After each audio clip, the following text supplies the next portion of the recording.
So in the AI era, that human connection still matters, and human in the loop or human oversight will still be critical.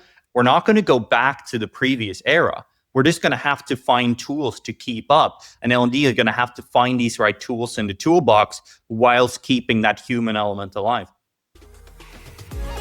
And that's what's on my mind. I'm Harold, and this is my Curious Corner. Hi, Laura. Hi, Michelle. Welcome to the podcast. Thank you. It's lovely to be joining you.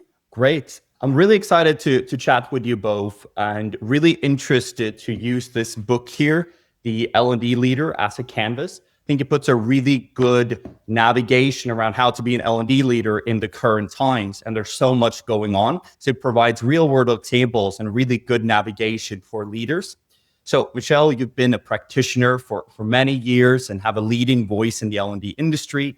And yourself too, Laura, with your research over the past 25 years. So really exciting to dive in here today. So thank you so much again for joining me. So I'll start here with the first question, and I'll address this to yourself, Laura. I'm curious, why did you write the L&D Leader, and why do you think it matters now in a world shaped by AI, automation, and constant change? That's exactly why we wrote the L&D Leader, actually. After spending the last, literally, I think you've just said, about 25 years really investigating how learning professionals were responding to changing technical environments, the research had flagged that there were some organizations that were consistently delivering really good business results. But it was often very little to do with the technology. It was to do with their approach to how they observed and saw what was happening in their world of work. And so for me, I was always looking to research, how those high performing organizations were working. So yes, I looked at tools, I looked at technologies, but I also spent a lot of time over that period of time when I was running a benchmark, deconstructing all of the models, because there have been more and more models that were released during that time. Models about design, models about peer-to-peer learning, models about evaluation, models about learning in the flow of work, models about formal and informal, models, technology, layer upon layer upon layer. And yet AI came along and everyone was starting to say, this is going to be the big change. And often in my own writing, I've been really exploring that big change over those 25 years. And it's a piece of language that we love to use. This is the next big thing. And so what I was thinking about was, what are the enduring principles of really achieving effective learning practice, of really driving better business impact that are consistent across the years? Now, I've had all of the data, but Michelle is so much smarter than I am. She's spending her time talking to everybody, with the Learning on podcast, her own work. And we've been working together for 10 years on and off anyway. And I just said, look, do you share this challenge? And I think, Michelle, you said, yep. That's why we decided to kind of come together and say, okay, well, what can the past teach us about leading and navigating through into the future? So yeah, AI was the trigger. But, in another couple of years, it's going to be something else. And we wanted something that's enduring, that will allow us to say, actually, we're okay with there being something new coming along in the future. Because we are leaders, we are business leaders, helping people to drive better business impact. So would you be able, Laura, to kind of define what are the TRI navigation principles, tuning in, responding, and improving? And we're going to be diving into those a little bit on the podcast. And how do they guide L&D leaders in these uncertain times? Well, when we started to look at all of the data that we'd amassed over the 25 years, all the stories, all the numbers, all the figures, all the insights, all the reports, it was very clear what we didn't want to do is introduce another model to these amazing people who need to really learn how to drive better business impact in the world of work. So a major element for me personally was, how do we distill this down into principles that all of us could grab hold of, whether we're brand new into the industry, something that was easy enough to say, I get that, I can work with it, I can learn to see it and observe it in my own world of work, but also something for more seasoned leaders to be able to say, I now need to adapt. I need to use these principles to see what's going on around me, my traditional ways of doing things. In fact, the things I did yesterday aren't working today. So how can I work out how to adapt my behavior, the behavior of my team? So the idea of going back to first principles was something that we felt actually might help us to think about a very complex and interwoven world, but from the angle of how do I make sense of it for myself? And how do those principles help me grow? And this is one of the biggest challenges that I had when I was talking with Michelle to say, look, I've got all of this data, but it seems to boil down to these three principles, which are so simple and so familiar that it's almost like, why don't we do it? But we've got so much data to say that we don't. And the first principle is tuning in. It's our constant ability of tuning in to what's going on, our constant ability of aligning in the world of work, aligning with what's going on in our organization, asking the right questions in that space, really speaking with the leaders that we're working with, the business leaders, we're asking the right questions. But also it's about connecting with individuals. So it's about the business, but it's also about the individuals. So one example of that is we had one organization that we spoke to where they would just spend, oh, you know what, I'm just going to spend time at the contact center edge. I'm going to spend time with the people, observing, looking, seeing. So that kind of connecting. And then also this concept of really grounding is part of tuning in as well. What's going on in my organization? The interviews that we had, Michelle did one, I did one, in fact, even 12 years ago, so it's an enduring principle, where someone was going out looking at sales training and said to the managers, well, how much time can we give to people to help them learn new ways of connecting with customers? And when they found out it was only 10 or 15 minutes per day maximum, it completely changed their view of how they needed to design and think. So tuning in is the first one, sort of before we do anything, let's find out what is happening and what is shifting in our world of work, the business, the individuals, and the culture and the environment we're working in. The second one is responding. And, that is our professional position of how we choose to make a decision to connect with what we found out. Now, sometimes that might mean actually this isn't a learning issue. This is something else. But often the responding is about how we help those individuals, the organizations, the teams to be able to move forward. And that to me is a really vital aspect of our work. So it's about us understanding how individuals learn. So our responding is about choosing well. It's about enabling. It's about engaging with the business, how we connect.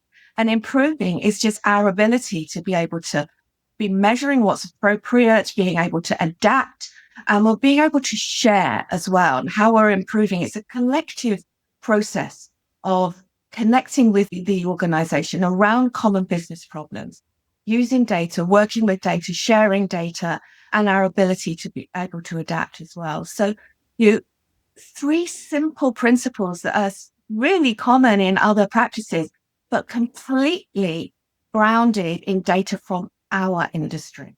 Not from design thinking or anything else, but from our industry over 25 years. And that's what TRI is all about.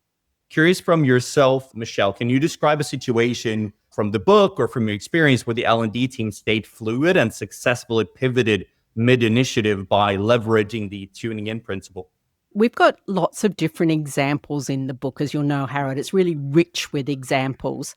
And one of the things about these principles that I really like, well, there's several things.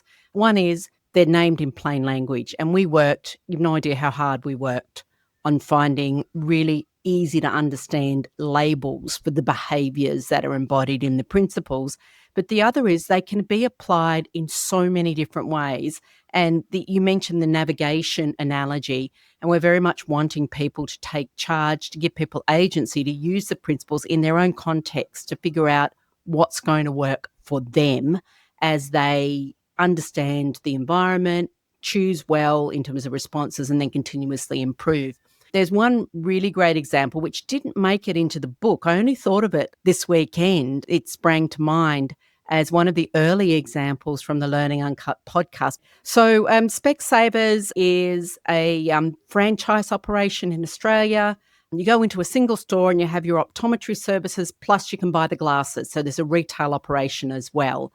The L&D team was curious about customer service. There was some internal and external research that said that their customer service was pretty good, but in terms of customer experience, there were a couple of key issues. The research was saying that the product range was really hard for people to understand and the pricing strategies were hard for people to understand. So the L&D team decided they would send facilitators out into stores to observe. And they literally said to them, go out into the stores and write down what you see the salespeople doing. Then they collated all of that. So that's like going out, doing that tuning in, what's happening in the work environment. Then they kind of did this big analysis and they broke out the behaviours into a set of behaviours which just so happened to correlate to create, coach, relate, inquire, and so on. But they had gone out to the stores that were doing well, so the top performing stores. So they knew that these were behaviours to try to emulate. So they did that tuning in, that listening. They came up with a program which they piloted in 3 stores around this create set of behaviours. So they went out and did a 12-week pilot over 10 stores.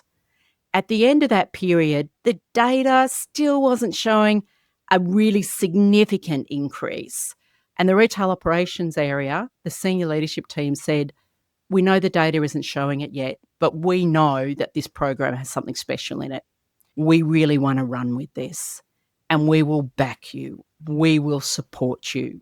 And what shifted then, Laura talked a little bit about engaging your influencers. They had so much skin in the game that all of a sudden it went from being a training program to being a cultural shift. And it just had a massive business impact. They had one particular lens type, for instance, where there was an uplift of $2 million in sales in a year.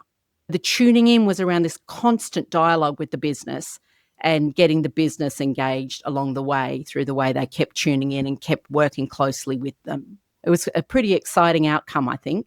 Absolutely. There's a few thoughts that spring to mind when you're sharing this, Michelle. I think tuning in is really interesting because it allows yourself to go outside of what might be a little bit of a bubble and actually be in line with what the business wants. So forming your L&D strategy or your programs and on what the business wants, as opposed to what we think they want. So this is kind of what I foresee as the analogy of the bee. So, a bee goes to different plants and pollinates to go to different teams and figure out what's going on.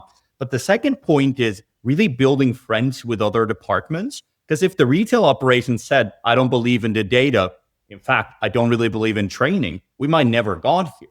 So from your experience, how have you kind of seen L&D teams forming that relationship with different businesses? And seen by this example, how has that had a big impact?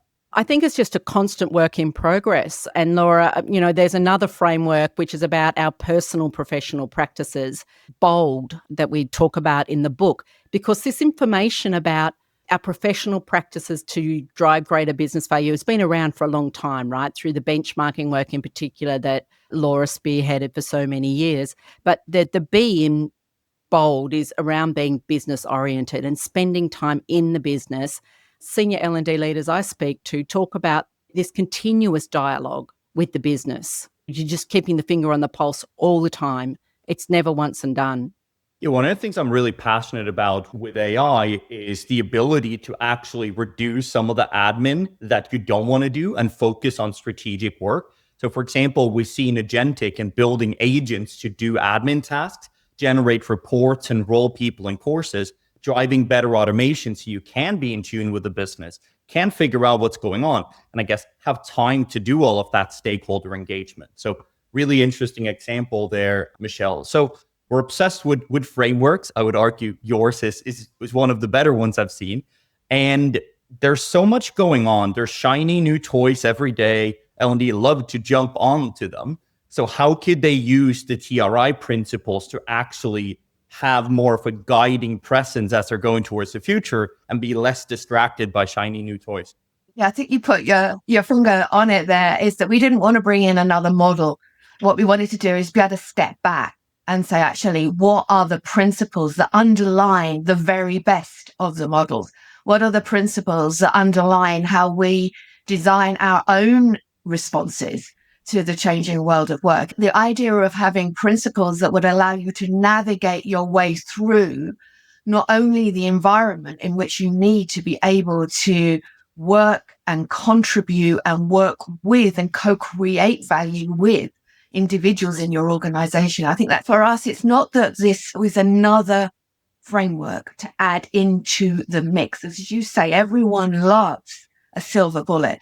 We're just saying, look, here are some principles by which you can test if that silver bullet is going to hit anything or not. When we look at a new tool, a new technology, it allows us to be grounded in our own environment, the ocean of our own organization, which is the place where we need to navigate. We always used to say in the benchmark, it's not good for us to be able to just copy someone else, a great speaker or whatever. That's their story. We have to understand the principles that they've applied that we can then adapt and use in our story. And so for us, the try and be bold, the concept of us having this mindset, bold mindset, business first, open-minded, leading, learning, experimental, deliberate, intentional, that approach that we personally bring into our world of work helps us to be able to see and observe. And try is just a way for us to be able to take what we need from the navigation, from the different tools and models, and apply them to our unique situation today. You can use the principles to test your selection of new technology or tools or approaches, right? That's the intent of it. It helps you to make smarter choices. And what I enjoy about the model there is it also focuses on cultivating the leader within. Find a lot of times we're focusing on new technology, but we're not upskilling ourselves as leaders ourselves, which is a big issue because if we're not becoming the leaders we want to be, technology might actually set us back. You might solve the wrong problem 3 times faster and actually think, oh, technology is going to help me. And it actually sets you back from that perspective. So I think it's a really good way of cultivating the leader within and trying and testing what's going to work for me in the business. So if we're transitioning somewhat into the second principle or theme here, which is responding, I'm curious from your perspective, Michelle, how could you use the TRI principle of responding to help prevent what we said, over automation, and also keep the human element alive in the age of AI? Yeah, Laura introduced, it's our professional judgment responding, when she was talking about that principle. That is a fundamentally human capability. So I think there's 2 things going on here that responding helps. Firstly, responding is based on our contextual awareness, and that's something that AI doesn't have. Responding is based on us having that connection to the people in our organisation, knowing what's going on in our organisation, understanding the work environment, and then using our professional judgment, our understanding of learning science, behavioural science, our digital curiosity to make smart choices. There's nothing automated about that. And 2 L&D professionals faced with a similar goal in completely different organisations will make different choices because the context is different and they're bringing their professional judgment and their human relationships to bear to make smart choices. So if anything, I would argue that responding is a core protection against over-automation and ensuring that we're bringing true wisdom to the choices that we're making about how to support our organisations and our people achieve their goals. Any thoughts around that, Laura, or anything else you'd add to that? It's another way that you've emphasized our relationships, the insight, the intuition that we bring. And I think we've spent the last number of years, particularly with AI as well, Harold, talking about data. It's all about data, data, data. And we used to say when we're doing the towards maturity benchmark, we used to say, sort of like, it's data, but then you need turning data into insight and insight into action.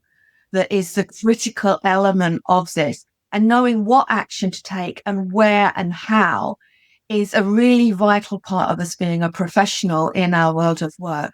And as you said, Harold, if we keep on using AI to do the things that didn't deliver business impact, then we are not going to be smart, intuitive individuals who are able to contribute to the way that our organization shifts and grows and adapts and is equipped and ready, which for us is the definition of a great learning and development professional. We're there to make sure people are equipped and ready. And that means not just doing what we used to do faster and smarter, quicker, but actually using our insight and our tuition, our ability to be able to relate and observe alongside the data in order to be able to achieve those goals. So if you think of AI, it might do the grunt work of measuring or providing reports, but it's not going to translate that into business value. It's not going to do the stakeholder management or what you're saying, Michelle. It's not going to build the relation for Specsavers to the retail ops team, where if that fails, your project fails. So I think one thing that I also like about the principles is to be aware of our relationship with technology and what we should keep very human and where we think technology could actually have a place. So with this in mind, this digital curiosity about new technology and how it can lead to measurable performance improvements rather than shiny tool distractions, where have you both seen this curiosity being able to do performance improvements? Over the years, I've seen so many tools and technologies come through, and people expecting them to then deliver more content is where it normally falls down. Where people are able to say, actually, I need to do this because individuals in my organization need to be able to grow, need to be able to change, need to be able to adapt. How can this tool allow me to do something different in my sphere, in my responding, is where we start to see real change. One example, and Michelle's interviewed him. You must listen to her podcast with James Swift from Leighton. And he was looking at the front end of his business. It's a consultancy business at Leighton, and the way that the consultants are working online with their customers. She said, we need to just be able to deliver better results. And you could see what the results were. Is it a positive outcome of the conversation? Is it a positive sale? Have they moved it along? And they were able to track this through all of their systems. But what he was able to do is to say, look, instead of like throwing everybody into a massive, great big program about how you improve customer service and sales activity, he started to look and identify tuning into the issues that were needed, or I think it was about 8 core behaviors that he was looking for. And then what he did was he started to give little tools and techniques to those people. And he was able to then use AI to analyze their conversations that they were having. Were they bringing in certain of those tools? Are they actually applying? Are they using some of the language? And the impact that made on time to sale, all of those different type of metrics that he was focused on, was really tangible. And it wasn't a great big sophisticated program where everyone was pushed through. It was just targeting particular behaviors that the high performers were exhibiting regularly, helping others to do it, using AI to track their conversations and stepping in to give them a little bit of help when they weren't using it. It was this kind of continual process of learning, really smart use of the way that individuals learn, that learning and the flow, the spaced repetition, the support, the nudges, the behavior change, and it impacted the bottom line. So, that's a simple thing, but it's a really powerful use of AI. Instead of saying, let's use AI to create more and more courses on helping people do better customer sales. From your point, Michelle, how have you seen this kind of digital curiosity with technology lead to measurable performance improvements? So there's an example in the book, one of our extended examples from an organization called Coles, and they partner with an external tech partner, Liberate Learning. And it's a really strong example of several things, but it shows at the heart of it, digital curiosity has to be applied in conjunction with other principles. In itself, it's not enough because it's the shiny toy thing, right? So it has to be grounded in real problems and in real business needs as a start point in order to lead to business impact. So Siva Kulasingham joined Coles as the digital learning manager. Coles, for those who are in Australia, they will know Coles. Overseas, think fast-moving consumer goods, think particular supermarkets, liquor stores, petrol, that kind of thing. So 115,000 staff across 2,000 retail locations. Their approach to digital learning just wasn't working. It was kind of very e-learning based, but he spent time really looking at the work context. What do we need to do to meet people in this work context?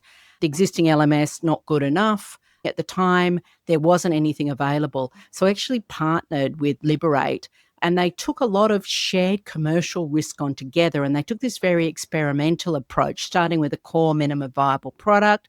And over time, They built out a platform which also included practical application back in the workplace, supported by managers. So there was a whole stack of learning data, and they combined learning data and business data to look at the measurable outcomes. So digital curiosity grounded in real problems, supplemented with application of the other principles, leads to real value, is the basic argument. But digital curiosity alone is not enough, right? Really, if you think of an L&D team, it's try to understand your audience to a way that you could design a unique program that meets them where they're at, and don't create friction in learning, but try to find ways that learning can meet people where they're at. So with this in mind, we talked a little bit about kind of measurement and things like that. I'll start with you, Laura. How could organizations use AI insights to equip managers and leaders to champion learning more effectively? I just love what you just shared with us there, Harold, about, how we're connecting with people where they're at. Because we can sometimes use the TRI principles themselves to help us with a challenge.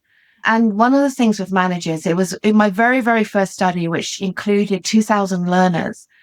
It was, to me, back in early 2000s, the role of the line manager, the role of the supervisor is so critical. And up until then, we'd always been talking about the learner, being learner-centric, and also the senior business leader who gave us the money, and ignored the manager. And I think, if you're talking about maybe how can AI help us, it's more useful for us to think about how can AI help us understand the role of the managers in our organization. Because what we don't want to do is to say, well, let's just add on to their role. There's a lot of research out there saying how pressurized they are at the moment, with the different roles that they're doing. So how is AI helping them to do their role? How do we use the TRI principles to think about what's important to the manager and where they're currently working? Where are those spaces that they're already connecting in, as you say, in their flow of work? AI, instead of getting to write content, why don't we get it to help us write meeting in a box for our managers? One of the ideas that we promote in the book is this concept of a power hour, and giving the managers an opportunity to run their team meetings in a different way that doesn't just tick the boxes that they have to do, but also embed some learning into that, some spaced repetition, some connection with the content that their teams have been using. Why not use AI to actually design that kind of service for a manager? So there's different ways of us being able to think about how we connect this. And when we collect the team meeting with briefings, if people record some of the things that they've been doing with new ideas, how do we then use AI to be able to analyze that and explore that? We should be asking ourselves how we can help use AI to apply the TRI principles to support the managers, rather than how do we get the managers on board with our agenda. It made me think about a resource that we called the Busy Manager's Playbook for L&D.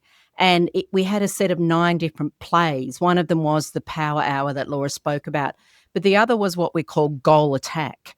And the intent there is that we have a conversation with a manager to understand the goals that they are working on and the knowledge and skills, how well positioned their team is, and then support them with generating some opportunities for development that they can run themselves and lead themselves, which directly link the learning to their goals.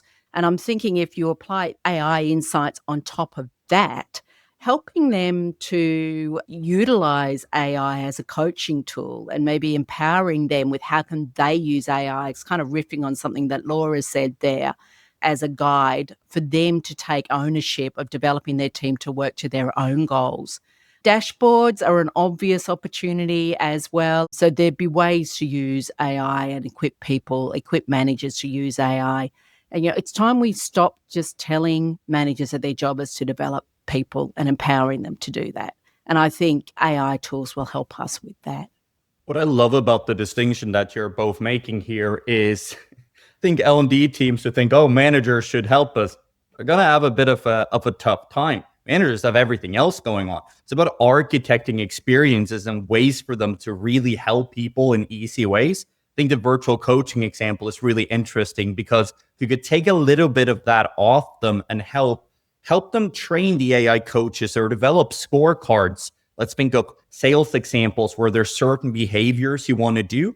Take that off them, and then they can spend time looking at results and helping that human touch. But we need AI to do some of the lifting, and then managers could do other aspects. Or potentially, if we're inside like an MS Teams, how can we curate libraries of content that they know what good content looks like and they can share it with their team?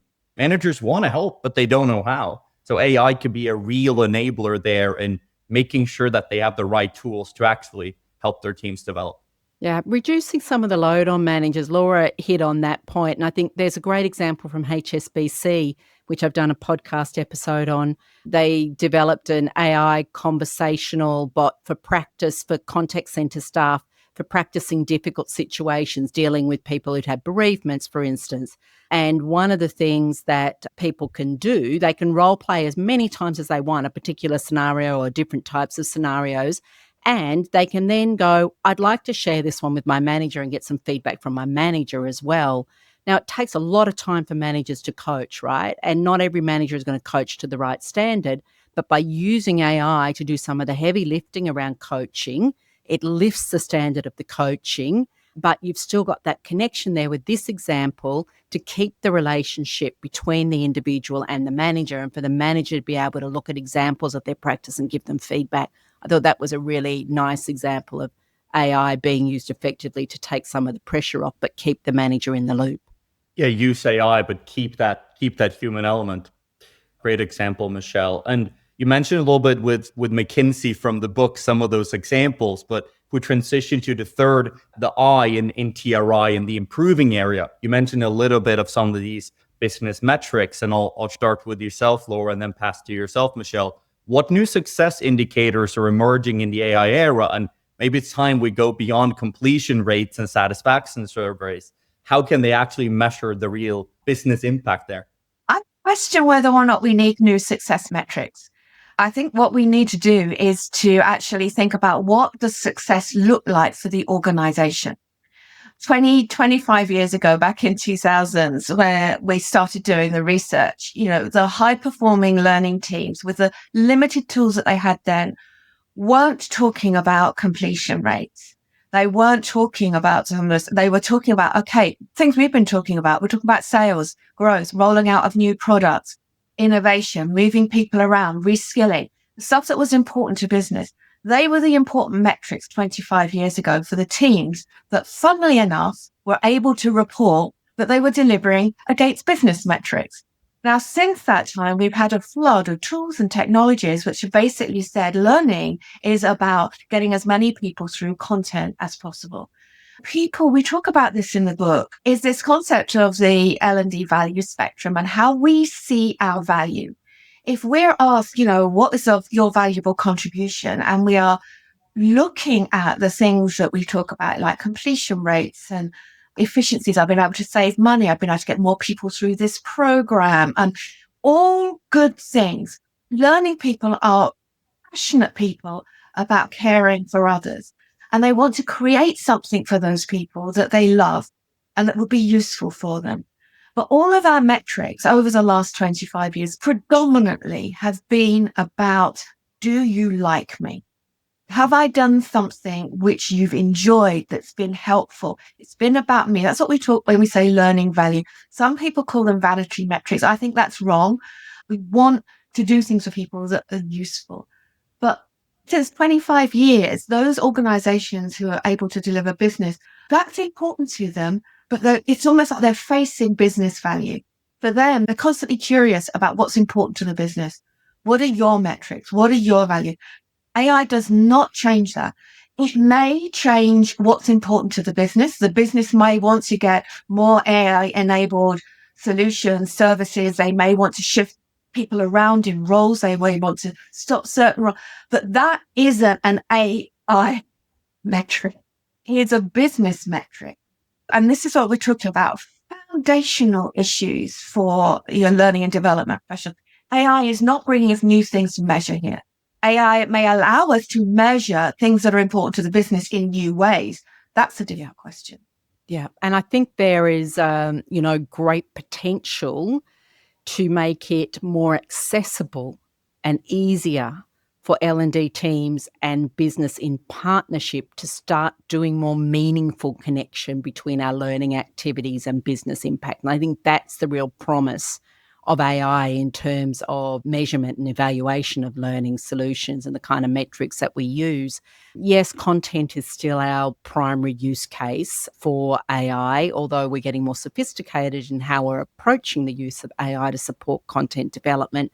But the big shift is a significant increase in L&D people using AI to support research, using AI to support analysis of both qualitative and quantitative data, which I think kind of ties in with this question around the potential for AI to help us improve not just the way we're measuring, but to make it more accessible for us to actually start measuring business value in more meaningful ways. Chef, and what you're saying there as well is the fact that if we are facing learning values, we're still prioritizing learning value. AI will help us to do that. The questions we ask it to analyze for us are going to be the important ones, which is why for us, this kind of mental attitude of facing business first, it shifts what we ask of the systems and of the way that the data connects. And so for us, sort of like aligning to business is an important part of our practice in Tribe. But thinking business first is an important part of our internal mental compass, which will help us drive business value into the future.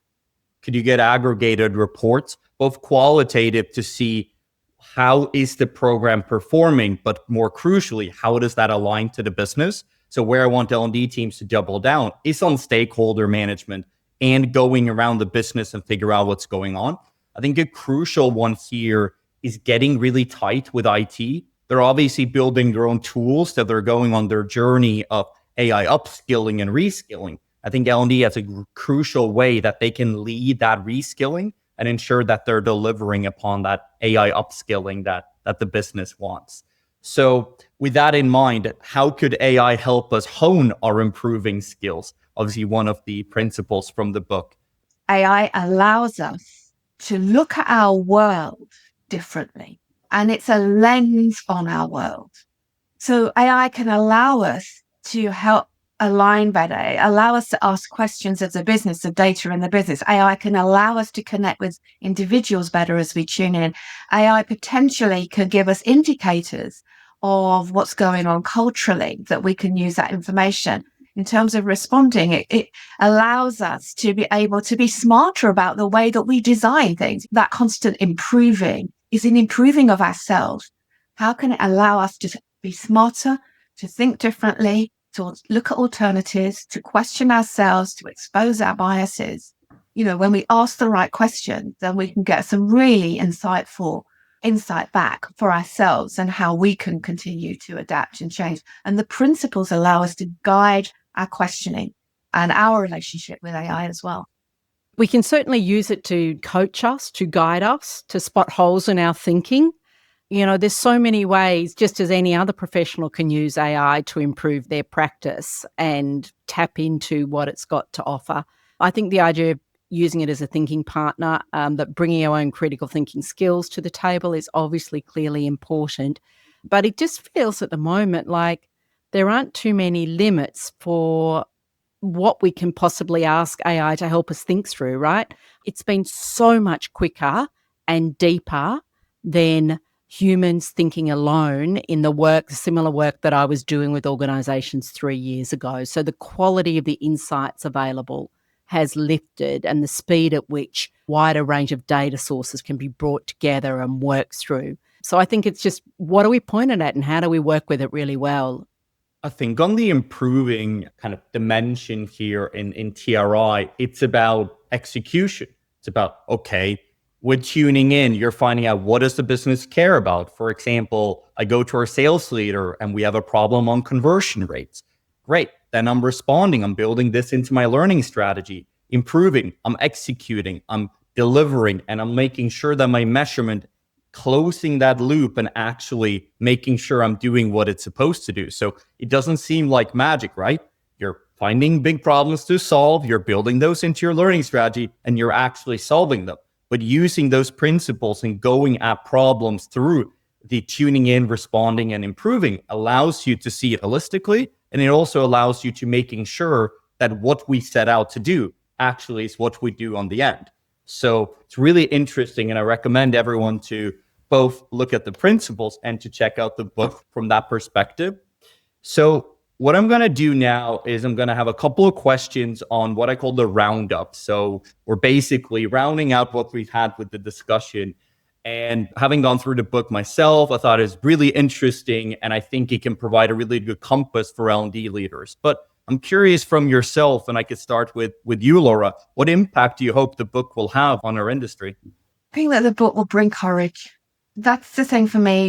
We are an industry of passionate people, with vendors, with consultants, with practitioners, people who are new in the industry, people doing very different roles in the industry, but we're being pulled together because we care about bringing the best out of other people, making sure they're equipped and ready. So for me, it's about let's introduce simple language based on practice that works in our industry to bring courage and agency back into the world of L&D. AI shouldn't be shaping the future of learning and development. We should. And this is a book to help us have the courage to do that. I'm with Laura on this. We've talked a lot about agency in the conversations Laura and I have had, and what do we really want to gift to L&D professionals. And it's that deep sense of you don't have to wait to be invited to have a seat at the table. You have a voice. No matter where you are in your L&D career, you have the ability to make a difference, to influence a different outcome and, move beyond traditional approaches and the gut reaction of content and just pleasing people, to have the agency to create real value with your work. Great perspective. Let's hope it'll be more courage and leaders who actually want to head into the unknown, and like the navigator setting to Hawaii, actually going out into the unknown, working together and solving these problems. So from my first episode on the pilot of the podcast, I interviewed Lori Niles-Huffman and I asked her a question: what should I ask anyone else who come on? And the question she asked me to ask yourselves was, how are you using AI as a leader to actually develop yourself? So curious on your take on that. And if you have any questions, I should ask any other guests. So me personally, I think one of the most interesting things that I've done, because we've been rushing the book. I've also been thinking about this for a thesis that I'm doing for my doctorate at the moment as well. And I think for me, one of the most interesting things that I've done is actually ask my system, I use Claude, to summarize my journey over the last 2 years. And that has given me a real sense of, okay, I can now see in the space of a very short space of time, how my thinking has developed. And that has been really powerful for me to actually say and to give feedback to me on how my thinking has developed by just asking it to analyze the things that I've been thinking about and exploring and the way that I have been exploring new ideas. It's a little bit meta, if you like, but it's been probably one of the most powerful things for me personally in terms of wanting to be a learning leader who continually learns. It's a powerful statement. A learning leader who continually learns. I'll take that with me. From yourself, Michelle, how are you using AI to learn? So one of the ways I'm using it, I've set up in ChatGPT a private bot called Michelle's Whole Self. And I've basically created a personal coach for myself, to think with me, to critique, to explore my values, my behaviors. I've journaled since I was 13. So it's almost like taking journaling to another level and having someone that I can be really open with, knows me well and will give me advice and guidance. With that in mind, we'll round out the interview. Recommend everyone to check out the L&D Leader book. Also check out Learning Changemakers with Laura's work and Learning Uncut with Michelle's work, and plug to check out the Learning Uncut podcast. So I'm going to continue to stay curious, go down different rabbit holes and interview different L&D leaders about what it means to be an L&D leader in the age of AI and many other fun topics. So thank you so much, Michelle and Laura, for joining me on the podcast today. Thanks so much, Harold. Thank you. So that's it for this conversation. I'm going to keep going down rabbit holes as we explore the weird and wonderful world of learning and development. If you want my full wrap up and takeaways, subscribe to my newsletter where I'll connect all the dots.